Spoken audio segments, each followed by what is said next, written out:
which is our main paper for this meeting. Again, that's on page 21 of the agenda.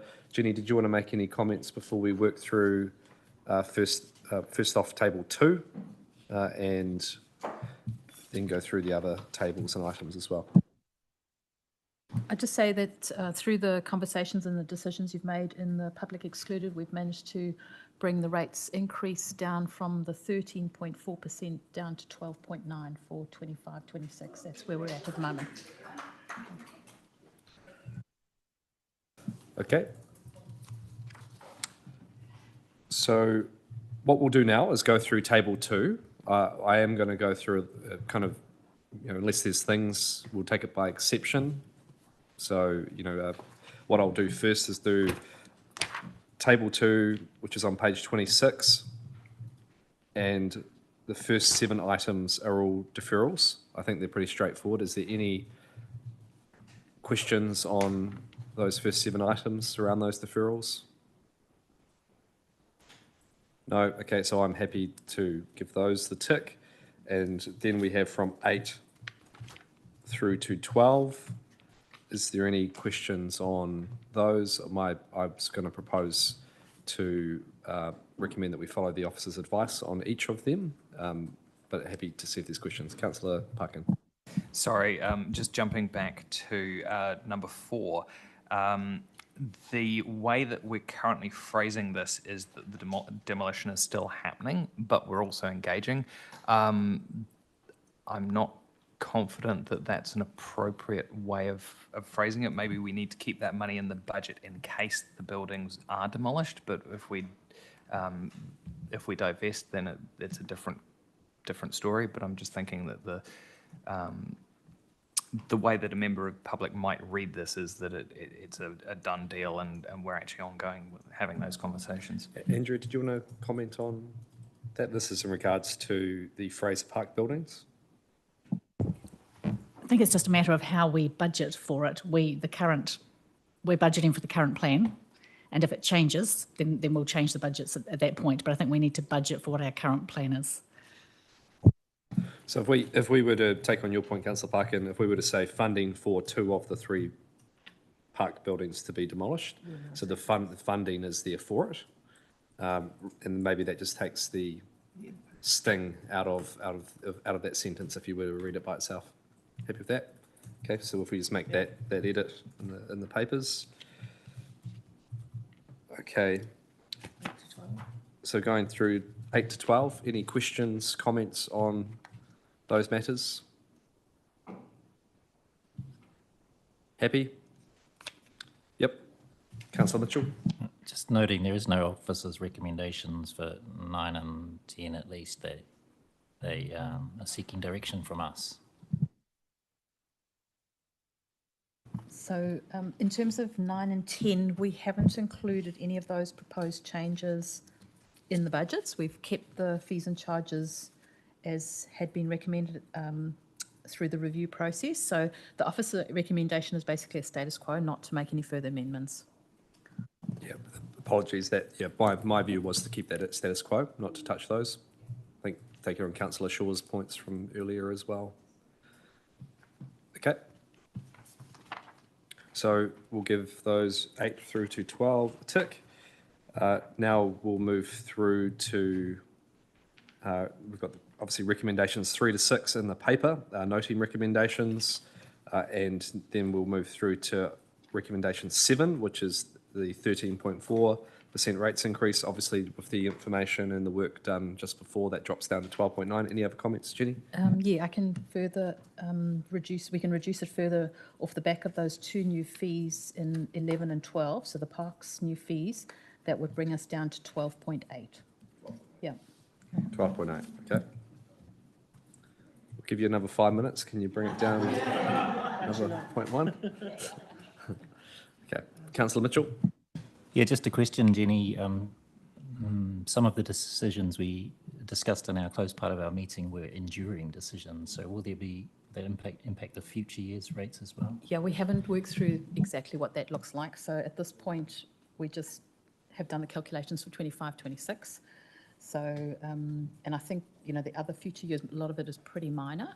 So I think for the final annual plan, after consultation, we'd bring back any other tweaks at that point. Okay, so 12.8 is where that will land, and we will obviously make those adjustments with the final recs when we get to the end. Okay, so now the next one is the targeted rate for wastewater and water supply, and this was in section E of the paper, page 35. Anything on that? No? Okay, comfortable. Then we will go to waste recycling and green waste in section E. So the proposed changes. Any questions, comments on that? No? Okay. Fees and charges, page 197. Anything on that?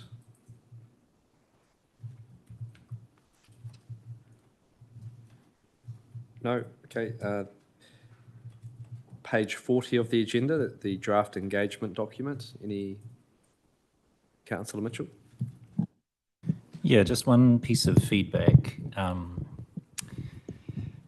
which is with regards to naming some of our financial challenges. I think in Jenny's presentation this morning, the NLTP reduction was mentioned twice, and it's described in our papers today on page 30, paragraph 41. There's a good description of the key drivers, including transport funding reduction, revenue reductions, bulk water cost increases. I think it's really good to name these things. And when I read the draft consultation plan, it talked generally about financial challenges, but not specifically about any of those things. So to list some of those things specifically in there, I think it's really important for our ratepayers to hear these things.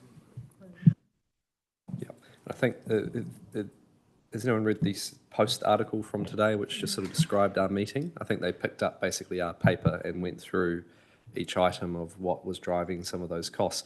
And I actually think that was a really good way to describe exactly what the rates increase in the budget is looking like. So I think there's something certainly in what Councillor Mitchell was saying that, anything we can do to just make it really clear in that consultation document. Yep. Okay. Okay. Councillor Stallinger. Yes, I just had one thought while I was reading through the two documents. And I just asked myself the question, would a reader of this, our residents and others who are interested, realise that the backlog of our infrastructure, which is our biggest issue, we could say, is actually getting larger, certainly in financial terms. The backlog is not, we're not actually reducing it. And I couldn't see anywhere in here where I would get that, what I consider critical piece of information. I don't have an answer as to how we could talk about that, but I just would like it if that important aspect was reflected in here in a way which made it quite transparent as to what's going on. We actually, I suppose what we're saying is we can't actually afford to address the backlog because of the urgent needs of the day, wastewater treatment plant and so on. So that's my thought.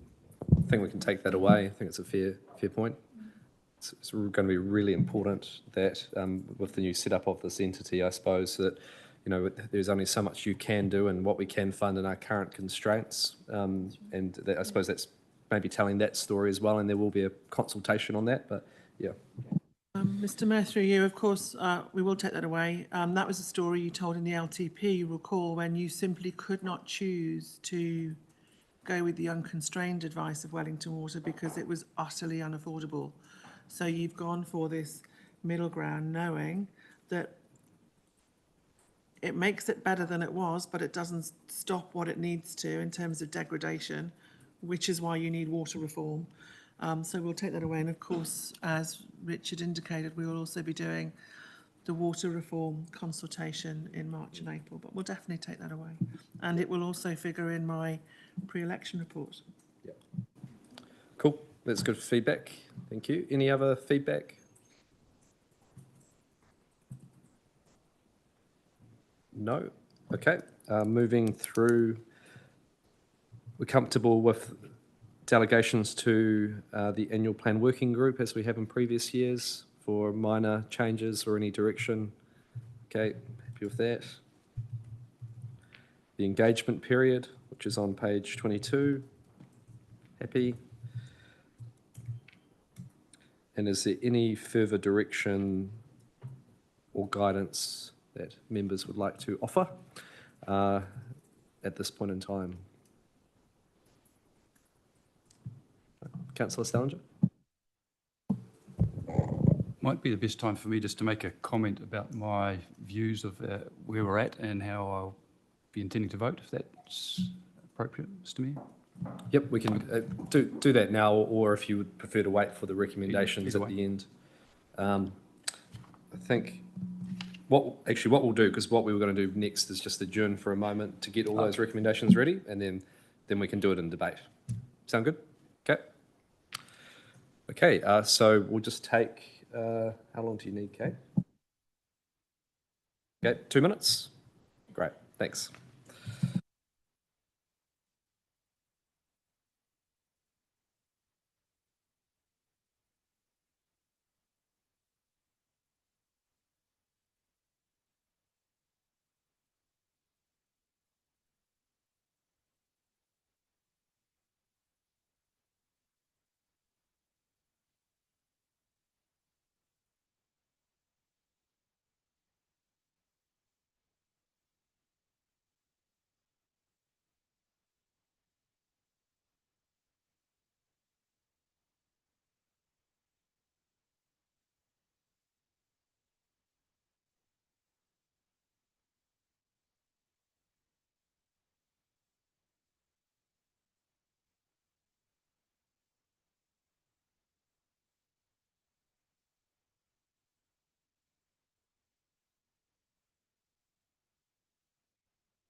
Okay, thank you, everyone. So we'll pull up the recommendations as edited.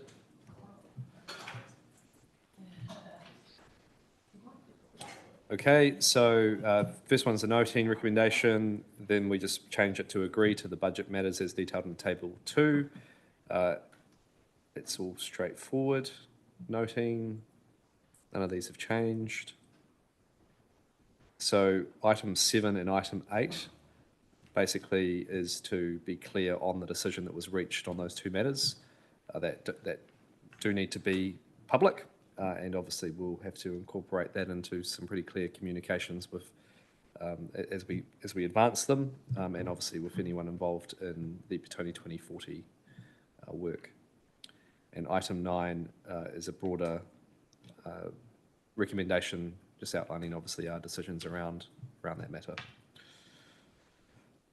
Okay, and you'll see the rates increase, we reduced to 12.8 based on those numbers, and the team will go away and obviously model up the rest of what it means. Yeah. Okay, and everything else is pretty straightforward. Is there any questions on those recommendations? Okay, I will move those recommendations. Do I have a seconder? Councillor Briggs. And just to speak to the recommendations which are in front of us, first of all, can I just say thank you for everyone's work today and previously in getting to this particular point. We know that it continues to be a really challenging time out there for our residents, for our businesses when it comes to the cost of living crisis that exists. There is not a day that goes by where I certainly don't have people raise with me their concern about what things are costing, whether that be rates or services at council, or whether that be everything else that they are trying to having to grapple with through insurance and other things to simply get on with their daily lives. And of course, we have that conundrum of, we want to be able to reduce those pressures as much as possible, but don't always have the tools to be able to do it unless we wanted to defer and start to ignore those really big challenges around infrastructure investment as well. So that's a conversation I know we've already had in the long-term plan round, and I'm not going to repeat all of that again today, but I just wanted to thank everyone in their efforts of trying to take some of the edge off that rates increase while not compromising on our baseline services and the need for that investment, particularly when it comes to water investment as well. And I suppose certainly my message to our residents, ratepayers out there, would be the importance of getting their engagement over the next couple of months, not just in this document, but I think more importantly in the new entity or new water entity, which was going to be proposed here in the metropolitan Wellington area, because that is going to be an opportunity of how we look to fund that water investment in a more sustainable way. But we will also need to be clear that that doesn't mean the costs are going to come down. It just means that we're going to hopefully be able to grapple with them and spread that cost over a longer period of time. That is going to be a really important conversation, and obviously will have a big impact on our council books if we were to advance with a different CCO regional model than what we currently have in place. So I'll open up to the floor. Any other comment that members would like to make? Councillor Salinger. Okay, thank you, Mayor. Councillors will be aware each year I've had some remaining concerns as we've signed off the budgets, and have typically voted for the plan in general but against the rates increase, and really that's been because I do want to show my support for the importance of our major lines of investment, particularly in infrastructure, and addressing those issues which are highly important to our community and the sustainability of our services. But at the same time, I've had some concerns that given the tough economic times, we could take a stronger stand in trying to cut our cloth according to the times that we're in. This year, I've been impressed by the work that the officers have done to cut some of our expenditures, and we've held some useful discussions, and I've liked the line we've taken at looking at things which are not essential, any kind of optional services we provide, and cut some of those back. because of need, need to spend the money elsewhere. I'd still like to see more of that. I think given the scale of the increase in our corporate services in recent times and the sizable increase in our headcount that we have, I think we really have an onus on ourselves to look further, despite my appreciation of what's been done to date. Having said that, I'm left with a larger concern at the moment, and we've talked about that fairly recently, and that's in relation to our expenditure that I've been most supportive of in recent times, and that's the value we've been getting or perhaps haven't been getting for our spending in water services, particularly capital. Very alarmed to hear kind of indirectly via the reports from our valuer and subsequently our auditor of just how much our costs have increased. It wasn't exactly clear, but it looked like we've been paying 2 to 3 times as much for items of expenditure in the water space than we have in the past. And further, that those same level of increases don't seem to be incurred in other councils, particularly outside the Wellington region. My concern over that was heightened even further when we heard from the CEO of Wellington Water, albeit that it was very refreshing to have the frankness of his feedback to us in commentary. But something stuck with me, and that was a comment that we'd lost focus on costs. He's referring to Wellington Water, not necessarily our council. And he referenced a number of times where he believed we had been paying too much for what we were receiving. It's excellent that a review's been underway and that was also preempted some earlier in 2024 through the statement of intent and a requirement for there to be a review of the process there. And so I'm eagerly looking for the results of that, and they're coming soon apparently. And I think that should play an important part of our considerations over the coming months as we get towards signing off the final document. The one aspect of that I'm somewhat disappointed with is that I don't believe that the onus for ensuring value for money is delivered in our largest item of expenditure. Over half of our budget stops at Wellington Water. I believe we have a responsibility to ensure we're getting value for money, even though they are our trusted advisors, as they frequently sought to be referred to as. So I believe that rather than just Wellington Water doing a review of how the situation we're in at the moment has come about and how it can be improved, we need to be doing a piece of work as well, albeit a smaller piece, and that's looking at how we should best be overseeing and assessing that value we're receiving from that expenditure, albeit at a high level. Could be some things as simple as acquiring really basic high-level information from other metro councils. What are they paying for a core pieces of infrastructure that are fairly common with what we are purchasing.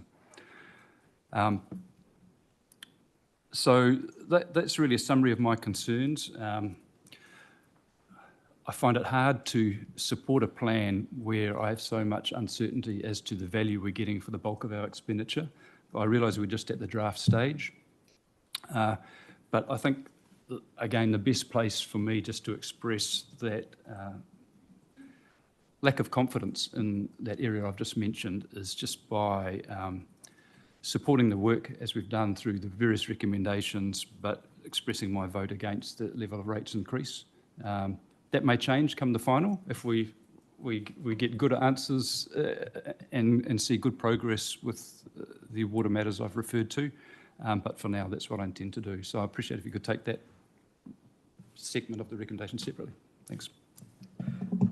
Thank you, Councillor. Any other question? Any other comment? Councillor Brooks. Thank you, Mr. Mayor. Briefly, just want to acknowledge that it's been a really sensible and well thought out drafting of this plan.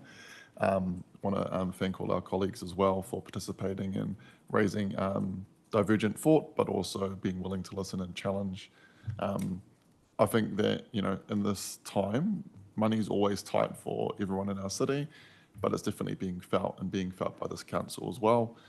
So I'm proud of the reductions that we've drafted based on looking at what our core business is and what do we need to do to support our city to get through this challenging time as well, while also investing in the things that they expect us to in delivering the services that our community needs and deserves.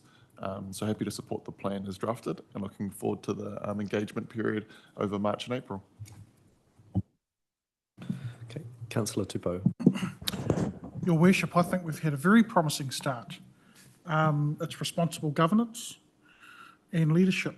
And leadership is not just being responsive, but I think being proactive and preemptive. And we've done that today by shaving some of that down to, well, what we hope is 12.9%. We just need 2 more meetings, Mr. Mayor, and I think we'll be there. So, again, we remain the lowest throughout the region. And I know that there'll be no consolation to residents, but I hope that the message is that they can be rest assured we are listening to their concerns. We know what it's like with the cost of living crisis right now. And so we're doing our best to respond to those needs, but being proactive as well. Thank you, Mr. Mayor. Councillor Edwards. Yeah, I have a great deal of respect for the financial acumen that our former CEO, current councillor, brings to this table, and it is disquieting some of the questions he's been asking. And I'm aware that Wellington Water is doing a review and will have the results of those review next month, as I understand it, and that will be very interesting reading. But I don't know, I would like some advice. There's no point in doing a duplicate review and causing a whole lot of cost to our ratepayers and not really gaining more information. And maybe we need to wait to see what the Wellington Water review reveals. But yeah, look, there's some legitimate questions that the councillor has asked, and I hope that perhaps when that Wellington Water review is in front of us in March and we still have misgivings about the value for money we're getting, and as Councillor Stellinger has said, this is the lion's share of our spending, that there would be time for us to go and get some extra advice on whether we're getting value for money. I think if people are comfortable, I know we're in debate, but it's a fair question to ask, and I don't want to put you on the spot, Madam Chief Executive, or anyone, maybe just to cover that suggestion off, just with the timing of where we're in the process. Maybe useful to give a bit of history, Mr. Mayor, with that. The issue around value for money is one, as Councillor Stallinger indicated, that the Wellington Water Committee were aware of, which is why it's in the letter of expectation. That value for money is in particular through the contracting of Wellington Water, through both actually some of the capital and revenue. If I track back, so things like the CV plant, that will be actually tendered separately, but a lot of the things like renewals and pipes are done through an alliance which was put in place on the 1st of July 2019. Now, the thing with alliances, and you have all heard me say to you, I think I can say this in public meeting, around some of the work with Riverlink, is that the challenge with an alliance is that you really have to have a lot of commercial tension in that relationship, even though it's an alliance. And that requires you to have really good benchmark information so that you can be confident, if you like, looking across the country at what you're getting for your money. For whatever reason, that wasn't sufficiently there on the 1st of July 2019. Then let's track into COVID and all of the supply information you had there.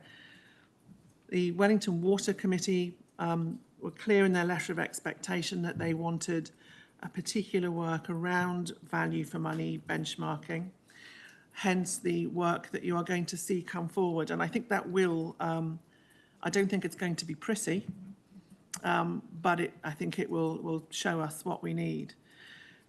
That aside, what else have we been doing? Clearly, as well as working with our colleagues in Wellington Water, whilst the scale of increases has been significant, if your baseline is really high and then you add your increase, you've got a double whammy. The regime for performance across the country was the one through Water New Zealand, and I can certainly make sure that members there's a national performance review. Their last one was actually 21-22. That doesn't really give us anything substantial around being able to compare the cost of replacing apples with apples across places.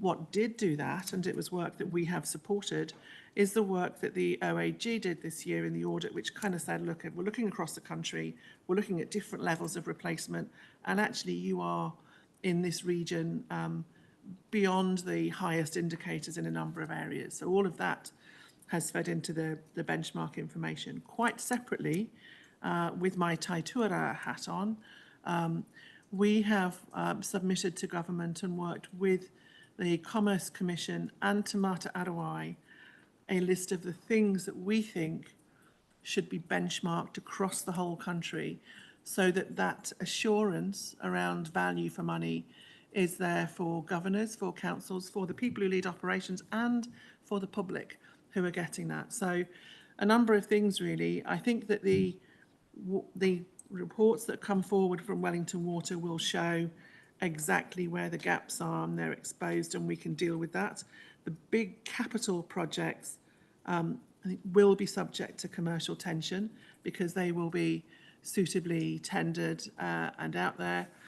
And obviously we're working towards the 1st of July 2026 for the new entity, which you will recall, I think from the briefing, I know I wasn't here, but that the Chief Executive of Wellington Water anticipated that we should actually be expecting a 15% efficiency saving in renewals and the like over the future. So let's see where those reports land.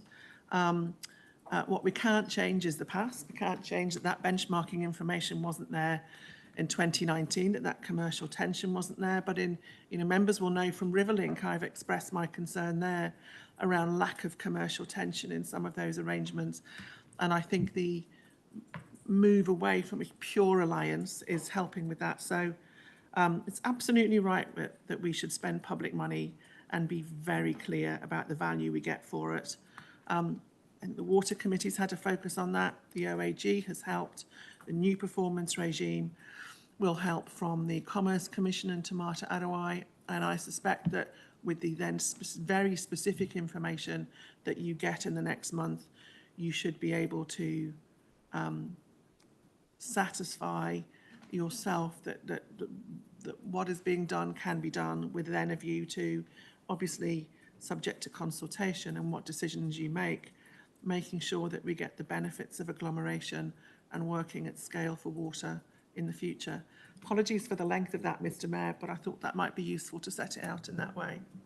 I think it's a very fair question that you've both raised. They're on the table, and it's core and fundamental to ultimately what's driving the rates increase and our budgets generally. So I think this is important that you do have that confidence.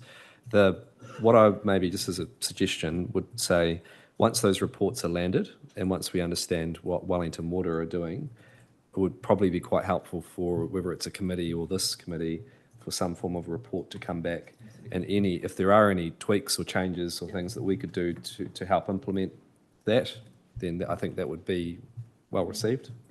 Very happy to do that, Mr. Mayor. Okay, sounds good. Okay, we're back into debate.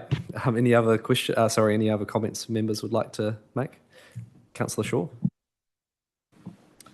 Yeah, it's been difficult times probably over the last year when we've deliberated around the budgets.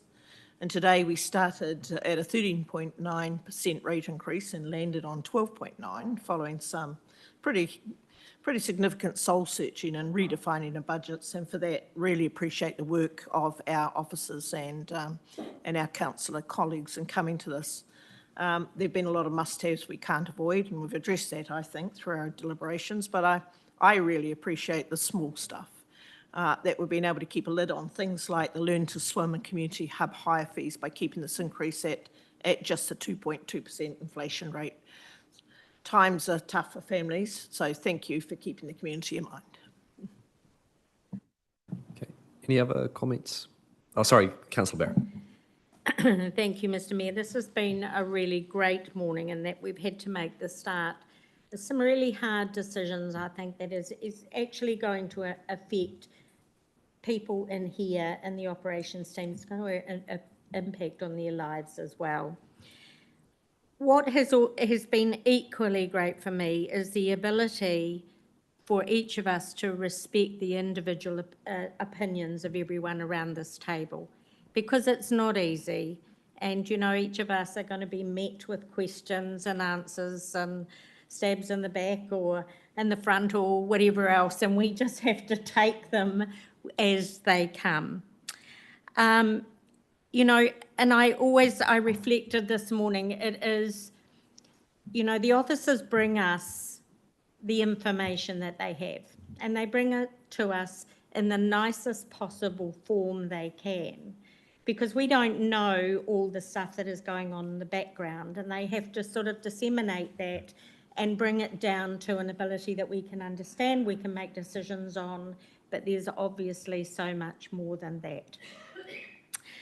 That said, I have long voted against any form of rates increase to this point, and this is simply because face to face out in the community, I'm being met with people who are struggling to the nth degree and wanting to move out of our city and moving out of homes that they own into rental properties because they cannot afford to live. So for my own conscience, I need to vote against that part. And it is not, and I categorically state, it is not because of the work that has been put in, but it is because I am responsible for the people and their voice. Thank you. Thank you, Councillor. Any final comments? Councillor Dyer, Councillor Brown. Thank you. While the value for money exercise is absolutely important, and the Wellington Water Committee is taking it seriously, I am fairly confident with the new CEO there, who clearly sees the area of value for money as a priority. However, at the same time of that, we know that the plan renewals and the expenditure we have is still nowhere near close enough to required to really make a sizable dent in the backlogs that we have. So if through this process we can increase the value for money and get more bang for our buck, then absolutely I would support that. I've really appreciated the opportunities that we've been given through this committee and through our workshops to look at potential cuts right across the organisation, and I think we've landed on a pretty good middle ground where we are. And while I'm not comfortable with the rates increase, I am comfortable with the process we've been through and the opportunity to raise any proposed cuts if you saw any. Councillor Brown. Thank you, and I agree with everyone that we have gone through a really good process just to get to this stage, and I really take on board what Councillor Stellinger said about the backlog, and I think if what, and for my value system is that I am always thinking forward for what our children, when they're adults, what they will be paying and what our responsibility is in the here and the now. And we've taken a stance of not kicking the can down the road, of taking responsibility for what we own, what's responsible for now. And my goodness, it's painful. It is painful for people. I'm at Grey Power every month, and there are people that are really struggling to pay their rates. But at some point, I think that points to the toolbox is no longer, the tools are no longer fit for purpose for the toolbox. However, we can't forward load, kick the can down further and further. And I think if we were really addressing the backlog across New Zealand, the rates would be triple what they are now. They would be so much higher because that's the need. But the community really struggle to understand the need, what we've got in front of us right now, what our responsibilities are as decision makers. Not we're voted in to make decisions, be they good or difficult, and find that middle ground of what is palatable without us just completely deferring our responsibilities. So I think we've got into a good place, and it still feels difficult cutting right down that we're doing, and I'm really not sure, barring the water, and that's really been left out of our hands by central government of the shape of what the structure is. It would be completely austere to go further, and austerity can be one step forward and 4 steps back. So I think we're in a place where that it's acceptable, that my community are going to find this really, really difficult. Some are going to really struggle, but we have to do what we are voted in to do. So thank you. Thank you. Okay, I will now put to the vote. If there's no one else. Okay, we will take item 10 separately. So we'll go 1 through to 9, 11 through to 17. Item 10 is the rates increase. Okay, so we'll do those.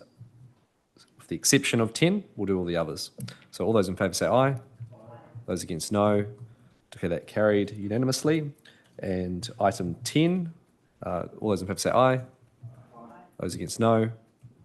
No. So we've got 2 noes, like they're recorded. Yep. Okay.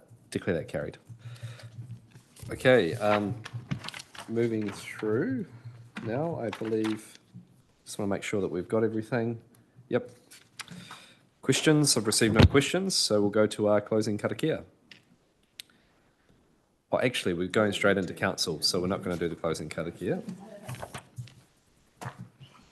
So I'll declare this subcommittee closed at 12:30. Okay, and we're going to move straight into it. So have we got a full house at the moment?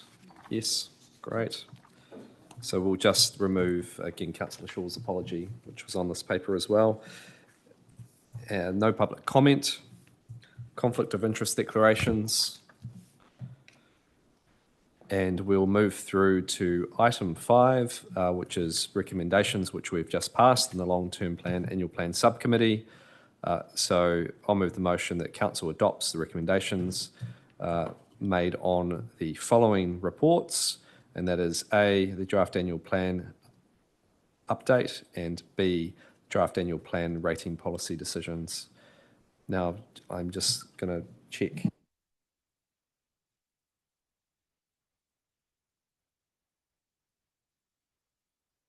Just making sure our petition didn't need to get signed off either, so which I didn't believe it did. Okay, so happy to, and are we happy to do that as that's a catch-all rather than separating them out again? Comfortable? That's what we've done previously. Comfortable with that? Okay. So I've moved it, seconded by Councillor Briggs. All those in favour say aye. Aye. Those against no. Declare that carried. Okay, item 6, questions. I've received no questions, so we will go to the closing karakia. Unahia e te uru tapunui, kia wātia, kia mama, tēnā kau te atina, te wairua e te ara takatū.